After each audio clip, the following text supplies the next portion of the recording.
तुम्हारे तो सर का बाल ठीक नहीं हुआ, मोमिन बन जाएगा। तुम्हारे सर का बाल ठीक नहीं है तो तुम मोमिन हो जाए।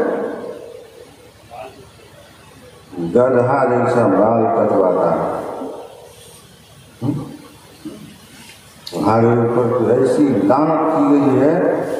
अल्लाह के नबी सल्लल्लाहु अलैहि वसल्लम ने फरमाया, नहा अनिल क़ज़ा, छोटा बड़ा बाल जो कटवाता है उसके ऊपर लानत है। मुसलमान पर जब लानत हो रही है तो कामयाब कहाँ हो। तुम्हारे सर का बाल सही नहीं है, मालूम होता है कि चोर चला जा रहा है, इतना चोरी किया, इतना चोरी किया।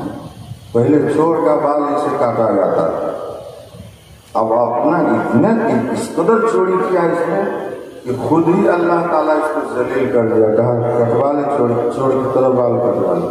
और एक मरतबा देखा एक आदमी को, तो हम कहा कि इसको पग थोड़ा हो गया है, कि कहीं कहीं पर सिर में जो घाव होता है ना, तो हजाम जहाँ जहाँ घाव रहता है वजन का बाल छोड़ देता है, जहाँ पर ठीक थोड़ा रहता बचा बचा के काटता है, घाव जिसके सर में उसको पग थोड़ा बोलते। ये हाल है तुम्हारे सर।